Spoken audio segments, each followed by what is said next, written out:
Alright then, let's continue with vehicle handling then.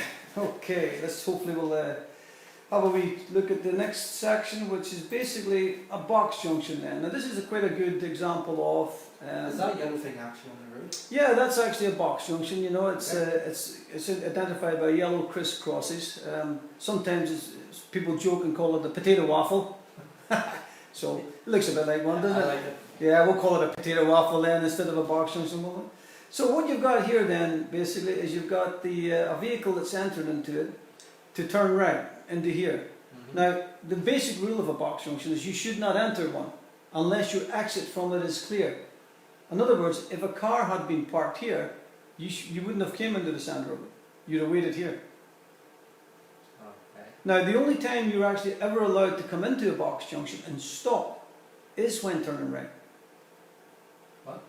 That's the only time you're allowed to come into a box junction and stop, and it's when you intend turning right and your exit from it is clear. So if you were, for example, going straight ahead here, right? Yeah. And there was a vehicle parked here, you would have to wait there. Happy with that? Yeah. If you were wanting to take that destination, or that to the left, and there was a vehicle parked there, you would have to wait here. But if there is no vehicles parked there and there, you could just drive on and go straight about your destination.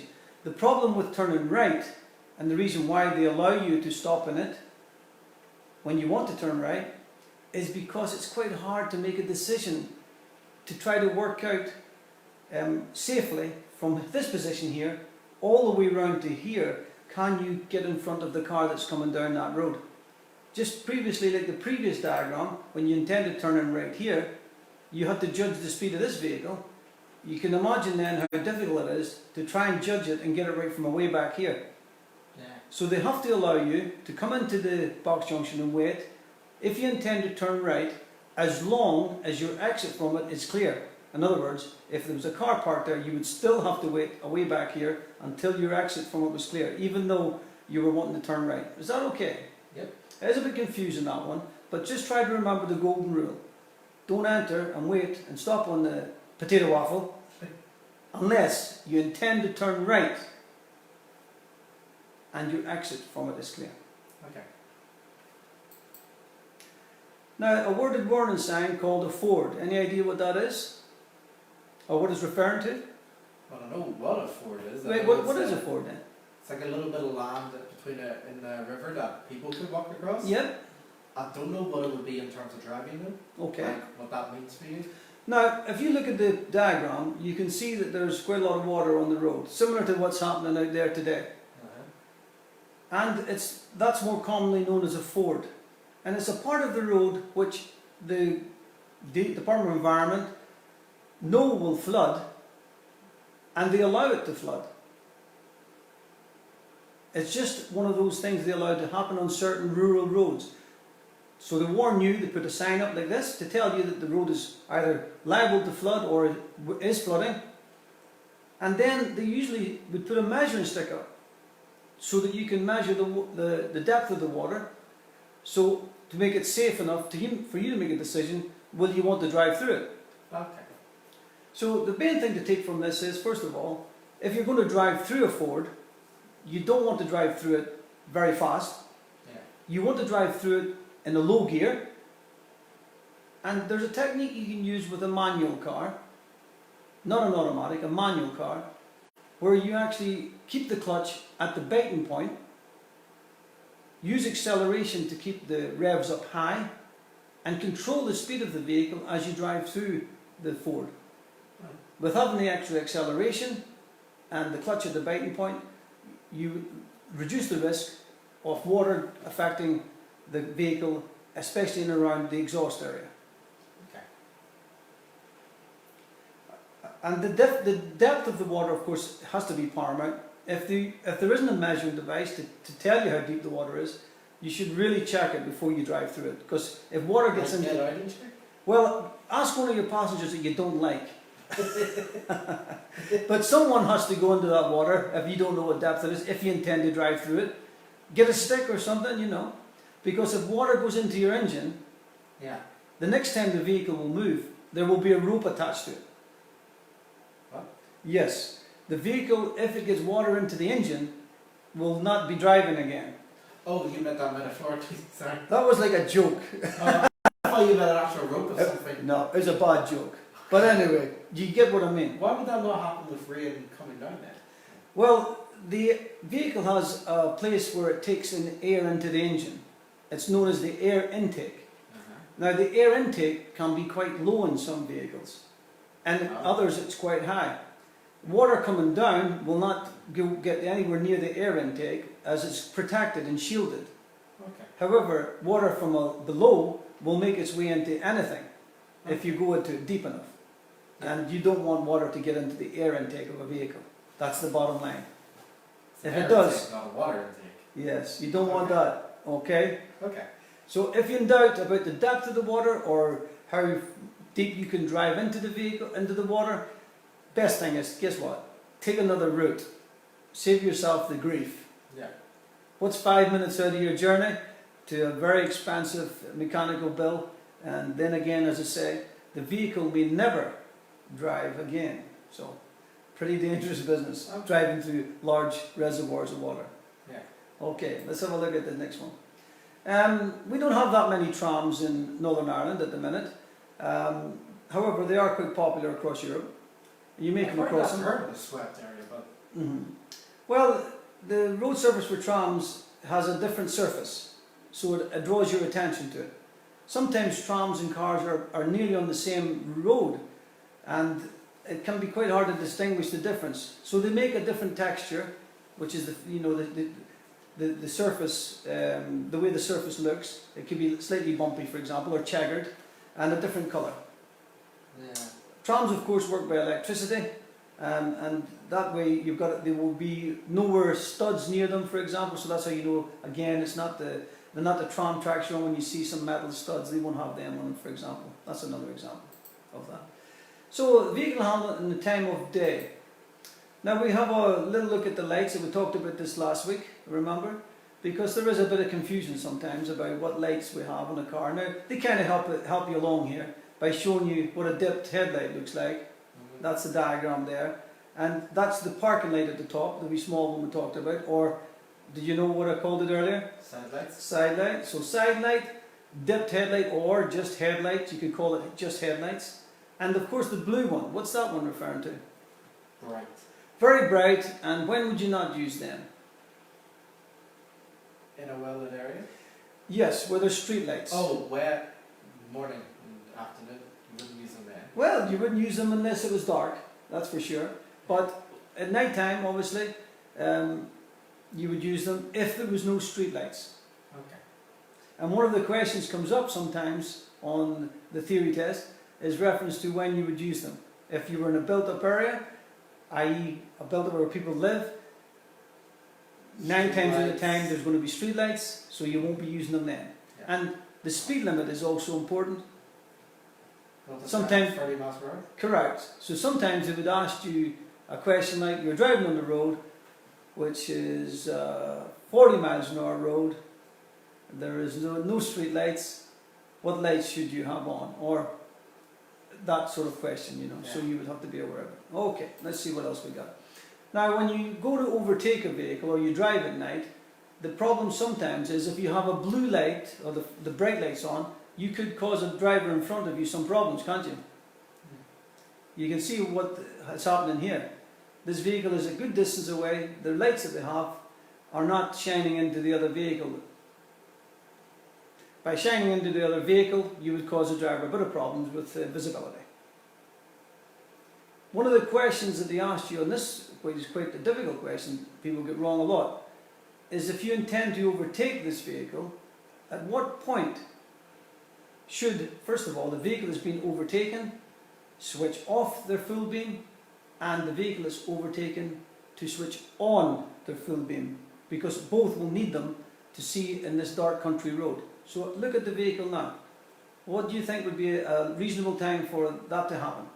Are you saying that bottom vehicle doesn't have its full beam on right now? It doesn't have it on as far as I can see, because it's so close to behind the vehicle that if it had the full beam on, they would definitely be casting a lot more light over that vehicle.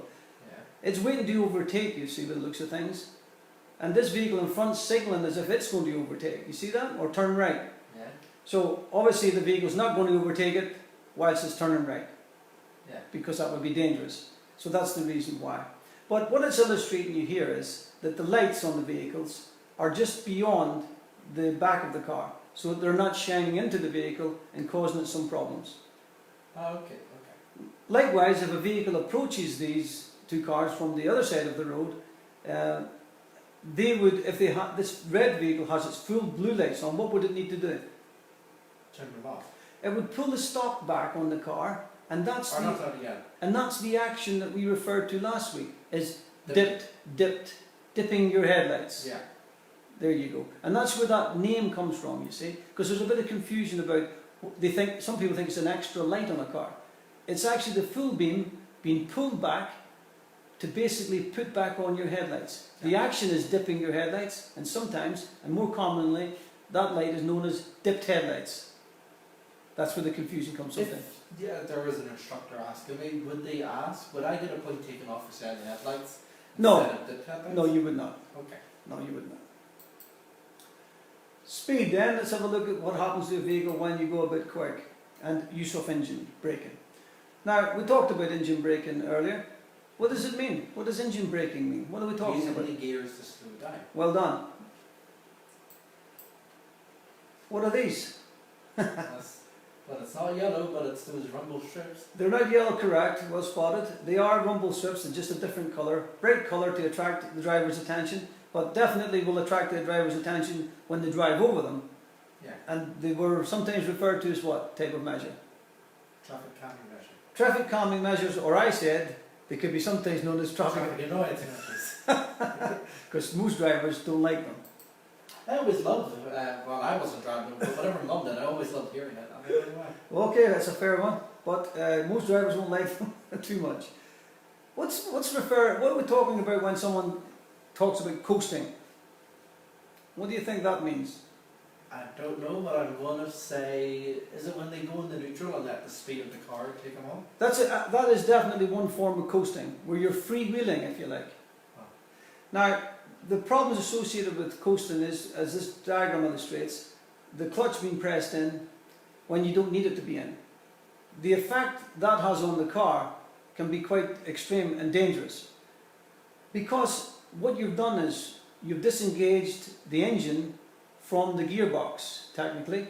When you put the clutch down? When you press the clutch in for that split second, as you change gear, the vehicle becomes, in motoring terms, loose.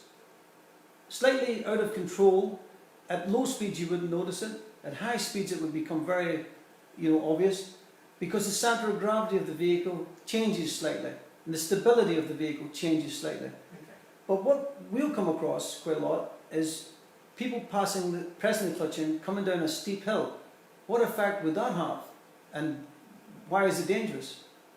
Coming down a steep hill, Yes, they have put their foot down on the clutch. correct? You said doing that makes stability, and that's not something you want going down a hill. You do not want to lose control, do you? Controlled, yeah. And it will also mean that you won't have engine braking anymore. And we Because your talk, engine's been disconnected. correct, you'll be neutral. You'll be freewheeling with no engine braking. And we talked about this earlier on a steep hill downhill. What can happen then in the event of not having any engine braking and the vehicle being out of control? You get skid and your brakes will fade if you use them. That's the word I was looking for. Brake fading? Brake fade. We don't want that, do we? No. So, well done there. And coasting, of course, is not a good thing, and it's not a good thing to do on a driving test either. Once you've used the clutch for either changing gear or when you want to come to a complete stop, then it's Why a do you good... use them coming to a complete stop? When you stop a car, as you'll find when we go out on the practical lessons, the clutch itself is used for two main reasons. One is to separate the gears from the engine, which you need to do if you want to stop. Yeah. If you don't, the car will still think it wants to go, Okay. and that would make it difficult for you to stop. Is that why sometimes it jolts forward? That was possibly what's happened if you've been practicing somewhere. Happened once. Ah, okay, On the one lesson I had, that happened. Oh, did I it? was still getting used to. there you go. So the clutch must come in to separate the engine from the gearbox, to allow the vehicle to come to a stop smoothly. Yeah. But pressing the clutch in too early or in the wrong place can cause coasting, and it's not a good idea. We'll get to that with the practical lessons. Would you worry about that in automatic? Because there isn't a clutch. If you're driving an automatic car, we don't have a clutch, and therefore that's not something that someone would be concerned about. Because you can't coast. But there won't be a clutch in an automatic that you can use. The clutch is actually working on its own within the engine and within the technology of the vehicle that you're using, and therefore there is no clutch on an automatic car and will not come up as an issue in an automatic car. But we'll get to that a little later, and there is ways to control an automatic car coming down a steep hill to avoid brake fade, but that will be done in a practical area. Okay. There is a method of doing that, and I'll discuss that with you. If it's an automatic Meridian, that's what we'll do. Let's go. Traffic calming then, or traffic annoying measures. Here we go. Well, I nicknamed these the sleeping policemen. Speed humps. Because they cause people to slow down. They make people to slow down. Especially down in Larne, in some roads, some of those speed humps looked as if they were designed on a Friday afternoon after the workmen had a liquid lunch. They're that high that you will take off on them. You'll do a wheelie in a car. There's ones at the same at universities, Yeah. really long yellow ones. They're too big. I'm pretty sure it is just like that. You need to go, it says 20 miles an hour on that one, and some of the ones I've seen, 10 miles an hour. The ones at university are 5. There we go. So it is important that you pay attention to what size they are, and obviously the vehicle you drive, you don't want it to get broken by hitting one of these things too hard. My mum always sometimes goes a little faster and I can tell her, Mama, slow down, please. Tell me about It'll it. either hurt me or it's going to ruin her car. Exactly. I get that. I hear you. So here we go with some lesson confirmation questions.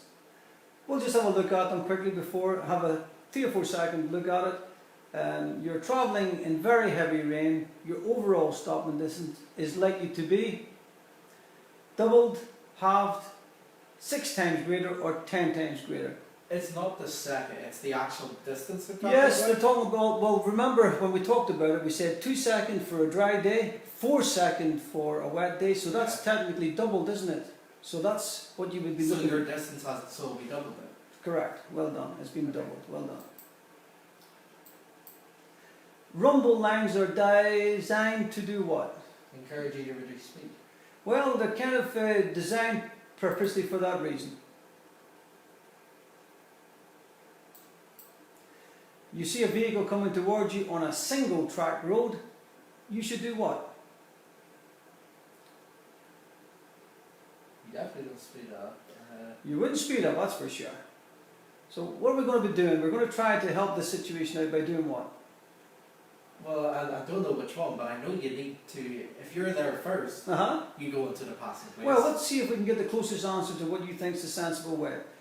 You see a vehicle coming towards you. It sounds like we're there first, so stop in the passing place to let it pass. Correct. Well done. Good answer. Okay. Question 4 then.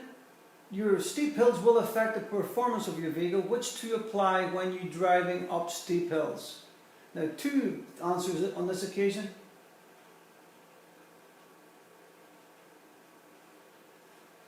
What would you want to do? Heavier. Does that mean it's harder to turn? It does mean it's harder to turn when the steering is heavy, but what would that be relative to climbing a steep hill? Think about the bicycle we were talking about earlier. Think about the speed. Think about things like that. And think about the effort that's required to climb a steep hill. The engine will work harder.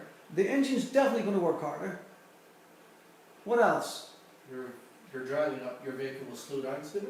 Yeah, your vehicle will slow down sooner, and that's important when you go to change gear. Because on a steep hill, if you try to change...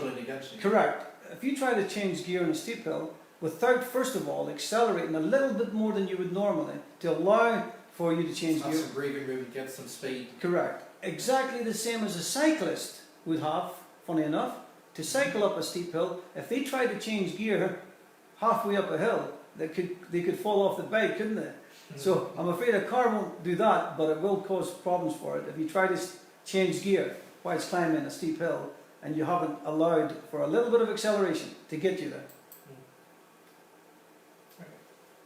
So just to reiterate, your vehicle will slow down sooner and the engine will definitely work harder. Just like the cyclist trying to climb a steep hill. A lot of the times when you think about gears, think about a bicycle and how a person rides a bicycle and using the gears to go climb hills and also to go down them. And Yeah. that is sometimes a good way to think about it when you're learning to drive. To correct a rear wheel skid, you should do what? Steer into it. Steer into it, well done. You should switch to rear fog lights on when visibly drops below. We came across a number there. 100 meters. There you go. This is below 100 meters, the length of a football pitch. You gotta get that them fog lights on. You're traveling at night and you're dazzled by headlights coming towards you. What should you do? That's just really I know what you want to do, but Yeah. what should you do? Slow down or stop. Slow down or stop. Exactly. Well Because you've done. been blinded and you don't know what's happening. You've been blinded and you don't know what's happening. Exactly. Good I mean, answer. pulling down the sun visor won't help because you've already been blinded. Correct. Sun visor is what it is. It's for the sun, and Yeah. the bright lights coming towards you. It's not going to save you from them. That's Yeah. for sure. Now, you won't see this very often in Northern Ireland because the snow isn't that heavy. But some agricultural vehicles will have them who've got to work in the farms when it gets bad weather because they have to get onto the road.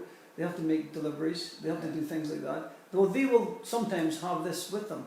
And you haven't come across this before? Is it like little? It's kind of like Is it like tank tracks or something? Like it's kind of something like that in some respects, but like it gives grip in the Yes. big snow. they I've actually never seen them, but they fit round a wheel like some kind of a jacket. If you can imagine that, you put a jacket on it, but it's a jacket made of chains. like chain links. Yeah, yeah, and that's what allows it to get better grip in the snow. So there you Does go. it go around one wheel or does it act like a You, tank track? you would have individual jackets for Okay. each wheel. Okay. I suppose 2 would be sufficient if it was a front wheel vehicle, and 2 would be sufficient if it was a back wheel vehicle in terms of getting grip. But if it's really severe weather conditions, you'll find them on all 4 wheels. Okay. I've never seen or heard of chains, but You might Just see what I it. think You might about see it in the future if the climate keeps changing the way it's going. yeah, they'll become standard. Well, there you go. You are on a well-lit motorway at night. What must you do? One answer. Now, don't be fooled by the question. A well-lit motorway at night.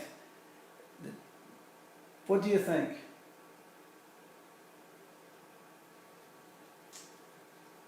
Always use your headlights.